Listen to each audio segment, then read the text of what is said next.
ఏం తుఫాన్ అండి బాబు, వాతావరణం అంతా ఒక్కసారిగా చేంజ్ అయిపోయిందండి. అలా జల్లులు పడుతూనే ఉన్నాయి మాకైతే.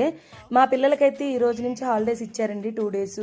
సముద్రం దగ్గర ఉన్న ప్రాంతాలు ఏంటి, విశాఖపట్నం, కాకినాడ ఇవన్నీ కూడా అండి మనకు తుఫాను ప్రభావం ఎక్కువ ఉన్న ఏరియాలన్నీ కూడా నిన్నటి నుంచి హాలిడేస్ ఇచ్చారండి. మార్నింగ్ అయితే లేవడం లేట్ అయిందండి, స్కూల్ ఎలాగో లేదు కాబట్టి లేట్గా లేచి టిఫిన్ అనేది ప్రిపేర్ చేశానండి. మా పిల్లలు అయితే స్పైసీగా ఏమన్నా చట్నీ చేయమన్నారండి, అందుకనే నేను ఉల్లిపాయ టమాటా పచ్చడి అనేది ప్రిపేర్ చేశానండి. స్పైసీగా చాలా బాగా కుదిరిందండి.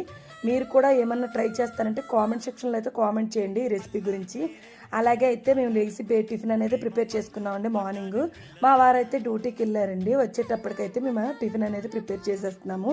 మా పిల్లలు మేమంతా కూడా తినేసాం. లంచ్కి అయితే ఇంకేం ప్లానింగ్ చేయలేదండి. చట్నీ అయితే చాలా బాగా కుదిరిందండి. అలాగే వెళ్తూ వెళ్తూ మీ పొల్లూరు అమ్మాయి ఛానల్ అయితే ఒక లైక్, షేర్, సబ్స్క్రైబ్ చేసుకోండి. Thank you for watching. Bye bye.